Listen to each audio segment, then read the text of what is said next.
Welcome back. जैसे आप लोग जान रहे हैं, मैंने आपको फर्स्ट वीडियो में क्या बताया था, वॉइस के बारे में। व्हाट इज़ वॉइस, वॉइस क्या होता है, इसके बारे में बड़े डिटेल से मैंने इन्फॉर्मेशन आप लोगों को दिया है। और अगर आप लोगों ने अभी तक वीडियो नहीं देखा है तो लिंक में इसका डिस्क्रिप्शन आपको मिल जाएगा, वहाँ से आप देख सकते हैं। तो चलिए उसी के आगे हम लोग बढ़ रहे हैं वॉइस के टॉपिक पर। तो पहले वीडियो में मैंने ये डिस्कस किया था कि एक्टिव से पैसिव बनाने के लिए यू नीड ऑब्जेक्ट। आपके पास क्या होना चाहिए, ऑब्जेक्ट होना चाहिए ना।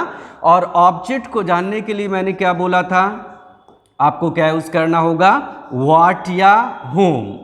सपोज दैट अगर आप ऑब्जेक्ट नहीं जान रहे हैं, मान लो अगर आपको कंफ्यूजन है कि वेयर इज ऑब्जेक्ट, ऑब्जेक्ट कहाँ पर है, तो ऑब्जेक्ट को जानने के लिए आप क्या यूज करेंगे, व्हाट या whom। और ये क्वेश्चन किससे करेंगे आप, ये क्वेश्चन आप करेंगे वर्ब से, ठीक है।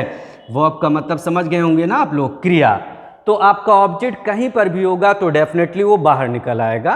क्या यूज करिएगा, याद रखिएगा, व्हाट या whom यूज करिएगा। और साथ ही साथ मैंने ये भी बोला था कि देयर आर 12 टेंसेस। आपके पास कितने टेंस होते, 12।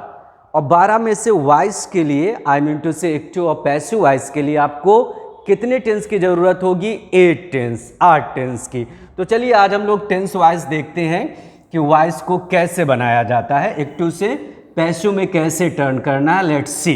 तो पहला टेंस आपका है first tense, that is present and definite tense. पढ़ा तो होगा इसके बारे में, प्रेजेंट एंड डेफिनिट टेंस, ठीक है।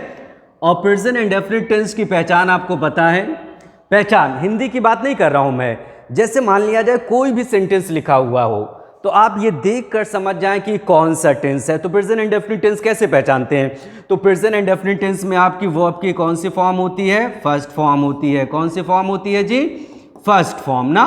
और अगर आपका सब्जेक्ट सिंगुलर है, सपोज करें अगर आपका सब्जेक्ट सिंगुलर है तो वर्ब में क्या लगा होता है, एस या ईएस लगा होता है। और अगर हम बात करें नेगेटिव और इंटरोगेटिव की बात करें तो इसमें ऑक्सिलरी जो होती है, जो सहायक क्रिया होती है आपकी, वो क्या होती है, डज या डू होती है। और इसको आप लोग अगर एक बार देख लेंगे ना, एक टेंस को अगर आप एक रफली भी चेक कर लेंगे ना तो बहुत बड़ा इश्यू नहीं बनेगा आपके लिए, टेंस बड़े आराम से आप पहचान लेंगे। तो प्रेजेंट एंड डेफिनिट टेंस की पहचान कैसे करते हैं, the first form of the verb. और अगर आपका सब्जेक्ट सिंगुलर है तो डेफिनेटली उसमें एस या एस जुड़ा रहेगा। और अगर हम इसकी ऑक्सिलरी की बात करें, ऑक्सिलरी आपकी जो होती है वो नेगेटिव एंड इंटरोगेटिव में अप्लाई की जाएगी, डज या डू। अब हम इसके बारे में बात करते हैं कि इसका पैसिव का स्ट्रक्चर क्या होगा। देखिए, एक्टिव की बात अलग होती है, जब उसी को आप टर्न करते हैं पैसिव में तो पैसिव की ऑक्सिलरी जो होती है अलग हो जाती है। तो पैसिव वॉइस के लिए प्रेजेंट एंड डेफिनिट टेंस में आप क्या ऑक्सिलरी यूज करते हैं, आई एम शोइंग, मैं आपको दिखा रहा हूं। तो पैसिव वॉइस में आप ऑक्सिलरी क्या लगाएंगे, आपके पास इज होगा, आपके पास आर होगा और आपके पास क्या होगा, एम। ये 3 ऑक्सिलरी है, ठीक है। अगर आपका सब्जेक्ट सिंगुलर है, एस मीन सिंगुलर, तो आप क्या यूज करिएगा, एस। और अगर आपका सब्जेक्ट प्लूरल है तो आप क्या यूज करिएगा, आर। और अगर आपका सब्जेक्ट आई है, ठीक है, ओनली आई, तो उसके साथ आप ऑक्सिलरी क्या यूज करिएगा, एम, राइट। और इसके बाद मैंने पहले वीडियो में भी बोला था कि हर एक पैसिव में आपको कौन सी फॉर्म चलती है, थर्ड फॉर्म। और इसी थर्ड फॉर्म को हम लोग क्या नाम देते हैं, that is called past participle. क्या याद रखिएगा, पास्ट पार्टिसिपल। अगर कोई आपसे कह रहा है कि यहां पर आपने पास्ट पार्टिसिपल का यूज किया है तो क्लियर हो जाता है, इट मीन्स टू से you have used the third form of the verb. Verb की कौन सी फॉर्म, थर्ड फॉर्म। इसको आप लोग नोट कर लीजिएगा। पैसिव वॉइस के लिए आपकी ऑक्सिलरी क्या है, इज, आर, एम। अगर आपका सब्जेक्ट सिंगुलर है, इज, प्लूरल है, आर, ठीक है, आई है तो एम। और उसके बाद आपका थर्ड फॉर्म। और ऑब्जेक्ट, दैट्स कंपल्सरी, आपका ऑब्जेक्ट होना चाहिए। तो चलिए मैं कुछ सेंटेंसेस लेता हूं आपके सामने और उसी को आप लोग ट्राई करिएगा, पहले आप लोग भी ट्राई करिएगा। तो जैसे मैंने पहले वीडियो में, एकदम फर्स्ट वीडियो में बोला था कि देयर आर 5 सेंटेंसेस। हमारे पास कितने सेंटेंस होते हैं, 5। पहला क्या होता है, असर्टिव। दूसरा क्या होता है, इंटरोगेटिव। तीसरा क्या होता है, इंपेरेटिव। चौथा क्या होता है, एक्सक्लामेटोरी। और पांचवा क्या होता है आपका, ऑप्टेटिव। तो हम लोग डिस्कस कर रहे हैं असर्टिव सेंटेंस ना। और इसी असर्टिव में आपका क्या होता है, पॉजिटिव एंड नेगेटिव होता है। क्या होता है, पॉजिटिव एंड नेगेटिव। देखिए एक पैटर्न आप लोग समझ लीजिए, जैसे मान लिया जाए आपका एक्टिव है, ठीक है, तो एक्टिव में क्या होता है, आपका सब्जेक्ट होता है, क्लियर। उसके बाद आपकी क्या होती है, वर्ब होती है, और उसके बाद क्या होता है आपका ऑब्जेक्ट, ठीक है। और भी सारी चीजें होती हैं, but they are the main things, ये आपकी मेन चीजें है ना। यहां पर आपका क्या होता है, सब्जेक्ट, वर्ब, और उसके बाद क्या होता है ऑब्जेक्ट। और जब आप इसको पैसिव में टर्न करते हैं ना, देखिए पैसिव में जब आप टर्न करते हैं तो यही जो ऑब्जेक्ट होता है, ये जो ऑब्जेक्ट होता है, ये आपका क्या बन जाता है, that is called your subject. ये आपका क्या बनता है, सब्जेक्ट बन जाता है ना। और फिर उसके बाद यहाँ पर आप लोग क्या यूज करते हैं, ऑक्सिलरी यूज करते हैं। अब ऑक्सिलरी कैसे यूज करेंगे वो मैं आपको बताता चलूंगा, हर एक टेंस पर ऑक्सिलरी यूज करेंगे। फिर उसके बाद ऑक्सिलरी का मतलब सहायक क्रिया, थोड़ा हिंदी में भी समझिएगा, सहायक क्रिया। और इसके बाद आप क्या यूज करते हैं, थर्ड फॉर्म। थर्ड फॉर्म को हम लोग क्या बोलते हैं, पास्ट पार्टिसिपल। अच्छा, बाई जो होता है वो कहाँ लगेगा कहाँ नहीं लगेगा उसको मैं डिस्कस करता रहूंगा। बाई जो होता है पैसिव के लिए, दैट्स नॉट कंपलसरी, वो कंपलसरी नहीं होता, कभी लगता है कभी नहीं लगता है, तो मैंने लिख दिया है। जैसे ये ऑब्जेक्ट है आपका, क्या बनेगा, सब्जेक्ट। उसके बाद आप ऑक्सिलरी यूज करेंगे, वर्ब की थर्ड फॉर्म, और यही जो फिर उसके बाद बाय, और ये जो सब्जेक्ट है ना, ये उठकर यहाँ पर क्या आ जाएगा, आपका ऑब्जेक्ट आ जाएगा। दिखाई पड़ रहा होगा, आपका क्या बन जाता है, ऑब्जेक्ट बन जाता है। ये इसका एक मेन पैटर्न है। आई होप ये सारी बातें आप लोग जानते होंगे। एक्टिव में सब्जेक्ट, वर्ब, ऑब्जेक्ट, और पैसिव में ऑब्जेक्ट जो है आपका क्या बनेगा, सब्जेक्ट, और उसके बाद आपकी ऑक्सिलरी आ जाएगी, थर्ड फॉर्म, और यही सब्जेक्ट आपका क्या बन जाएगा, ऑब्जेक्ट बन जाएगा। यहां तक बात क्लियर हो गई। थोड़ा सा और एक मैं टॉपिक ले लूं, थोड़ी सी एक बात और मैं कर लेता हूं, जैसे बड़ी बेसिक बातें मैं कर रहा हूं, ठीक है। अब देखिए, अब जैसे मान लिया जाए कुछ बातें हैं, उसको भी आप लोग समझ लें। यहां पर एक्टिव लिखा है, और उसके बाद यहां पर क्या लिखा हुआ है आपका, पैसिव, राइट। अब यहां पर थोड़ा सा एक चीज समझ लीजिए, जैसे अगर आपका सब्जेक्ट आई है तो ये पैसिव में जाएगा तो क्या हो जाएगा, मी, मतलब एक्टिव का सब्जेक्ट जो है जब ऑब्जेक्ट बनेगा ना तो वहां पर वो किस में टर्न होगा, मी में। और इसी तरीके से मान लिया जाए ही है तो ये किस में टर्न हो जाएगा, हिम में। और इसी तरीके से आपका शी है तो ये किस में टर्न होगा, हर में ना। और इसी तरीके से मान लिया जाए दे है तो ये किस में टर्न हो जाएगा, देम में। ये क्लियर हो गई बातें। और इसी तरीके से मान लिया जाए आपका वी है, it will be turn into अस ना। और यू है तो यू ही रहेगा, ठीक है। और अगर आपका हु है तो ये किस में टर्न होगा, हुम में।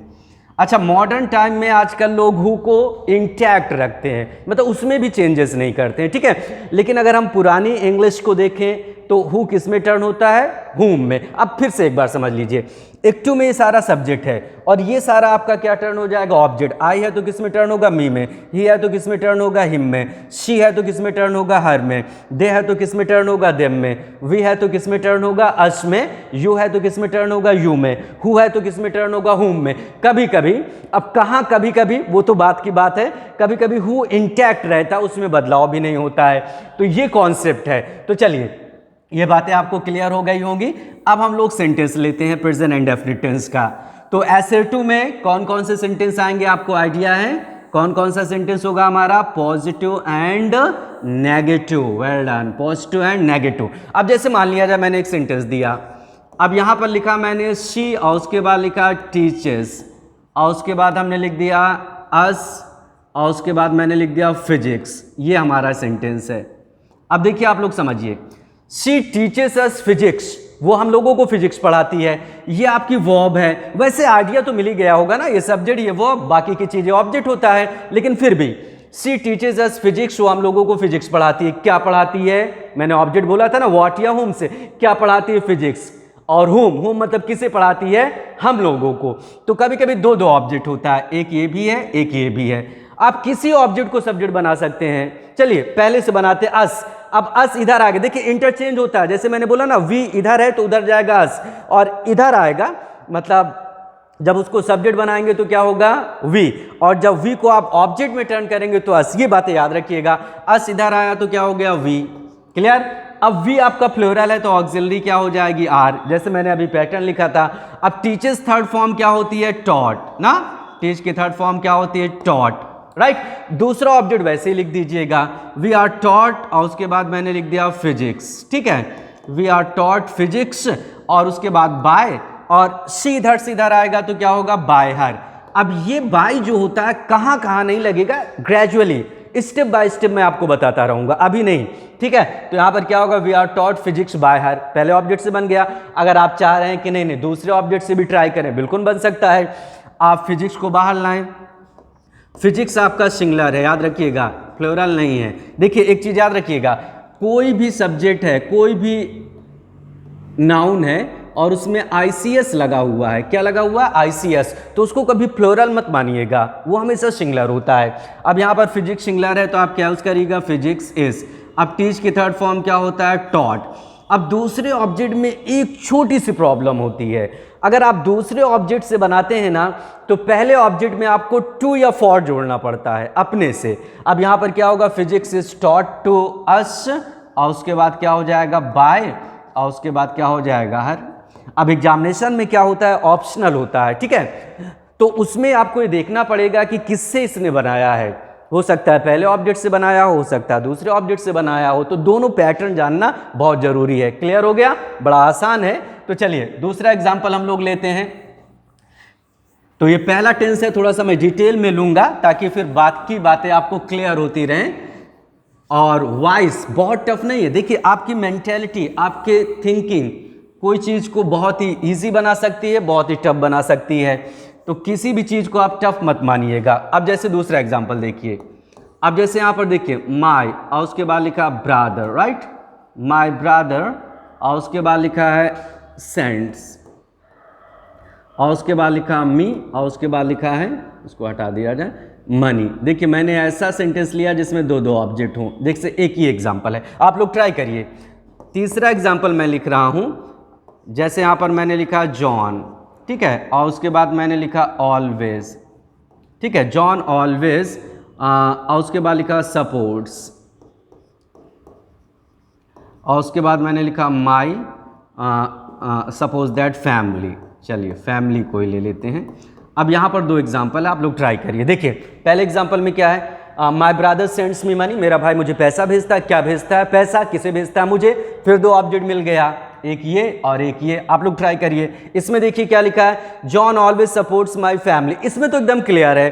अब यहाँ पर देखिए सपोर्ट्स आपकी वर्ब है, कैसी वर्ब है, मेन, मुख्य क्रिया। अब इसके बाद एक ही तो है ऑब्जेक्ट, तो डबल ऑब्जेक्ट का कॉन्सेप्ट ही नहीं, माय फैमिली, इसमें सिंगल ऑब्जेक्ट, इसमें डबल, ठीक है। जिसमें डबल ऑब्जेक्ट होता है उसमें दोनों तरीके से बन सकता है, पहले ऑब्जेक्ट से या दूसरे ऑब्जेक्ट से। बट इट्स माय एडवाइस, अगर आप रिटन वर्क कर रहे हैं कहीं पर, तो ये मेरी सलाह है कि आप पहले ही ऑब्जेक्ट से बनाइएगा, क्योंकि दूसरे ऑब्जेक्ट में कभी कभी क्या होता है कि आपने टू या फॉर प्रेपोजिशन अगर मिस कर दिया तो गलत हो जाएगा।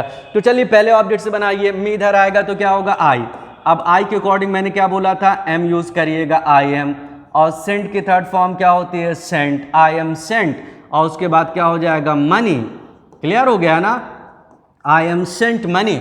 और उसके बाद आप क्या लाइएगा, बाई, माई, और उसके बाद क्या हो जाएगा, ब्रदर। कितना आसान है। अच्छा दूसरे ऑब्जेक्ट से बनाना तो बना सकते हैं, कैलकुलेट करिए कैसे बनाइएगा। अच्छा मनी से बनाइएगा तो मनी यहाँ पर क्या हो जाएगा, फर्स्ट ऑफ ऑल मनी। अब मनी आपका सिंगुलर है, याद रखिएगा, प्लूरल नहीं है। हमेशा याद रखिएगा, एक चीज़ हमेशा ध्यान रखिएगा, दो तरीके के नाउन आपको मिलेंगे, एक काउंटेबल, एक अनकाउंटेबल। काउंटेबल का मतलब होता है कि जिसको हम गिन सकते हैं ना, वो सिंगुलर और प्लूरल दोनों में टर्न हो सकता है। लेकिन एक ऐसा नाउन होता है दैट इज कॉल्ड अनकाउंटेबल, तो अनकाउंटेबल हमेशा सिंगुलर में होगा। मनी, मनी हमेशा याद रखिएगा सिंगुलर होगा, मनीज कभी मत बोलिएगा। तो मनी इज, और उसके बाद क्या हो जाएगा, सेंट, सेंट की थर्ड फॉर्म सेंट। अब यहाँ पर दूसरे ऑब्जेक्ट से बोल रहे हैं तो यहाँ पर टू लगाना पड़ेगा, टू मी, या आप चाहें तो फॉर भी लगा सकते हैं। अच्छा हिंदी में अर्थ क्या निकलता है, टू मतलब को, फॉर मीन्स के लिए, जो सूटेबल हो, जो आपके टंग पर आपको लगे कि बड़ा सूटेबल है, मतलब फिट हो रहा है, उसी को लगा दीजिए। अब यहाँ पर देखिए इसका अर्थ, मनी इज सेंट, पैसा भेजा जाता है, टू मी, मुझको। या आप चाहें तो बोल सकते हैं money is sent for me, पैसा मेरे लिए भेजा जाता है। दोनों ही कॉन्सेप्ट सही हैं। और उसके बाद आप क्या करिएगा, बाई, और उसके बाद क्या हो जाएगा, माई, और उसके बाद कौन है भाई, ब्रदर है ना। चलिए बाय माई ब्रदर, समझ में तो आ ही रहा होगा ना। अब इसी तरीके से इसको बनाइए, John always supports my family, John हमेशा मेरी फैमिली को सपोर्ट करता है। ऑब्जेक्ट क्या है, my family, my family singular है, प्लूरल नहीं है, ठीक है। अब यहाँ पर माई फैमिली सिंगुलर है तो आप क्या यूज करिएगा, इज। ऑलवेज है यहीं पर, जहाँ लगा है वहीं पर लगा रहने दीजिए। ठीक है, माई फैमिली इज ऑलवेज, और उसके बाद आप क्या यूज करिएगा, सपोर्ट की थर्ड फॉर्म क्या होती है, सपोर्टेड। ठीक है, और उसके बाद क्या करिएगा, बाय जॉन। थोड़ी सी आप लोग प्रैक्टिस करते रहिए, ठीक है, प्रैक्टिस, क्योंकि आपको सॉल्व करना नहीं है, बस आपको ऑप्शन देखना है। और ऑप्शन पकड़ने के लिए सबसे अच्छा तरीका क्या होता है कि टेंस का नॉलेज हो, टेंस की आइडेंटिटी आपके दिमाग में हो, और पैसिव में क्या ऑक्सिलरी लगती है, बस आप पकड़ लेंगे। तो ये कॉन्सेप्ट क्लियर हो गया होगा। तो चलिए थोड़ी सी और आगे हम लोग बात करते हैं। अच्छा, अब नेगेटिव में क्या होता है, मैंने तो अभी पॉजिटिव का सेंटेंस दिया, नेगेटिव में आपकी ऑक्सिलरी क्या है, डज नॉट, डू नॉट, है कि नहीं है। और जब पैसिव में बनाएंगे तो डज नॉट, डू नॉट तो काम नहीं करेगा ना, डज डू तो काम नहीं करेगा, वहां पर क्या काम करेगा, इज, आर, एम। ठीक है, अब देखिए नेगेटिव एक का एग्जांपल लेते हैं।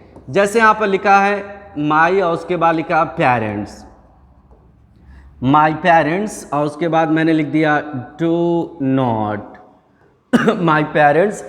कभी कभी सोचना पड़ता है कि क्या एग्जाम्पल लिखा जाए, बताइए आप ही लोग। माई पेरेंट्स डू नॉट, और उसके बाद हमने लिख दिया स्कोल्ड, चलिए डांटना, my parent do not scold, और उसके बाद लिखा मी, और फॉर स्टडीज। चलिए यहाँ पर ये एक एग्जाम्पल है, और मैंने बोला कि आप फर्स्ट ऑब्जेक्ट को प्रायोरिटी दीजिएगा। ठीक है, अब देखिए यहाँ पर क्या लिखा है, my parents do not scold me for studies, मेरे पेरेंट्स जो हैं मुझे पढ़ाई के लिए नहीं डांटते हैं। ठीक है, किसे नहीं डांटते हैं, मुझे नहीं डांटते हैं। अच्छा, यहाँ पर आपका ऑब्जेक्ट क्या, देखिए डू नॉट आपकी ऑक्सिलरी है, स्कोल्ड आपका मेन वर्ब। कौन सी वर्ब है, मेन। ठीक है, और इसके बाद यही ऑब्जेक्ट है, इसी को आप टारगेट कर लीजिए। ठीक है, और इसको मत लीजिएगा। यहां पर देखिए फॉर क्या है, प्रेपोजिशन। तो ये प्रेपोजिशन वाली चीजें जो होती हैं दैट्स वेरी कॉम्प्लिकेटेड, बड़ी आपके लिए कॉम्प्लिकेटेड हो जाएंगी, तो उसको मत टच करिएगा आप लोग। ठीक है, आप फर्स्ट प्रायोरिटी दीजिए, फर्स्ट ऑब्जेक्ट को ही आप फाइंड आउट करिए। अम्मी बाहर आ जाएगा, तो मी बाहर आ गया, इससे भी पहले आपको आइटिया मिल गया था, आई, आई के अकॉर्डिंग आप क्या यूज करेंगे, एम। अब चूंकि यहां पर ऑक्सिलरी बदल रही है तो आप डू तो नहीं लगा सकते, नॉट को वैसे ही रखिएगा, नॉट। स्कोल्ड की थर्ड फॉर्म क्या हो जाएगी, स्कोल्डेड। ठीक है, यहां तक सही होना चाहिए, आई एम नॉट स्कोल्डेड। अब चाहे तो आप बोल सकते हैं bye my parents for studies, या चाहे तो आप बोल सकते हैं for studies bye my parents, मतलब वो ऑप्शन पर डिपेंड होता है। बहुत सारी चीजें क्या होती हैं, आपकी थिंकिंग कुछ अलग होती है, लेकिन जब एग्जामिनेशन में आता है तो option is completely different, option आपका पूरी तरीके से डिफरेंट हो जाता है।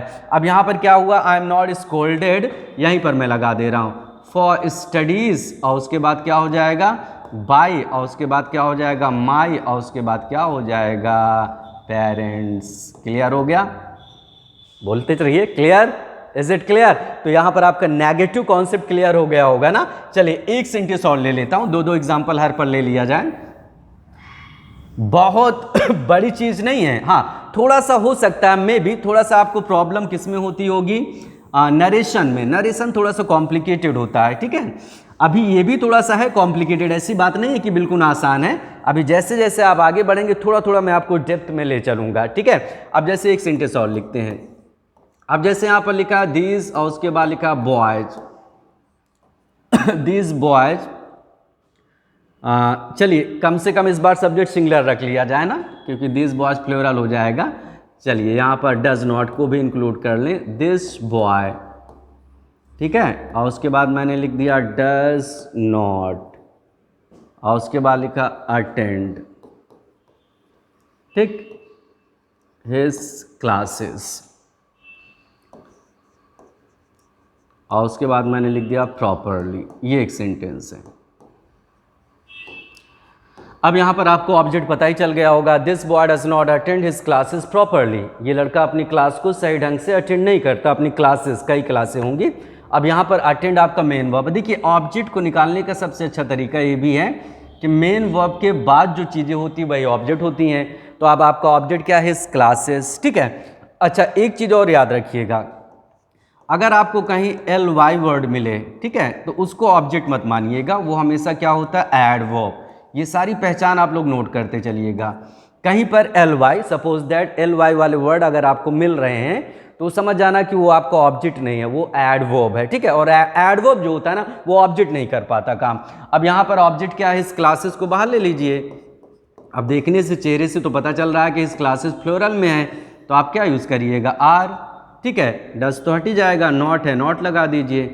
इसी तरीके से अटेंड की थर्ड फॉर्म आप क्या यूज़ करिए, अटेंडेड यूज़ कर दीजिए। प्रॉपरली को यहीं पर रखिए या लास्ट में उठाकर फेंक दीजिए, नो प्रॉब्लम। ठीक है, तो यहाँ पर क्या होगा, इस classes are not attended properly by. अच्छा, बहुत सारे लड़के मुझसे बताते हैं दिस है तो दैट में टर्न कर दे। याद रखिएगा वो नरेशन में होता है, वॉइस में कॉन्सेप्ट मत अप्लाई करिएगा। तो यहाँ पर क्या हो जाएगा, बाय दिस बॉय, ऐसा नहीं कि दिस को आप दैट में टर्न कर दें। ठीक है, तो चलिए यहाँ पर ये कॉन्सेप्ट आपको क्लियर हो गया होगा वॉइस का। तो मैंने क्या क्या डिस्कस किया आपके साथ, मैंने आपके साथ ये डिस्कस किया कि वॉइस बनाने के लिए ऑब्जेक्ट होना चाहिए, और साथ ही साथ मैंने पहला टेंस, अभी पूरी बात तो क्लियर नहीं हुई है, पहला टेंस आपका जैसे प्रेजेंट इंडेफिनिट था, तो प्रेजेंट इंडेफिनिट टेंस में मैंने केवल एसर्टिव पर बात किया। अब अगले वीडियो में हम लोग इंटरोगेटिव, और तभी मैं डिटेल में लूँगा जब आप लोग हमारे चैनल को ज़्यादा से ज़्यादा प्रमोट करेंगे ना, ज़्यादा से ज़्यादा ऑडियंस को आप कलेक्ट करेंगे, ज़्यादा से ज़्यादा सब्सक्राइबर लाएंगे। तो चलिए अगले वीडियो में हम लोग आगे की बात करेंगे। थैंक्स अ लॉट, जय हिंद।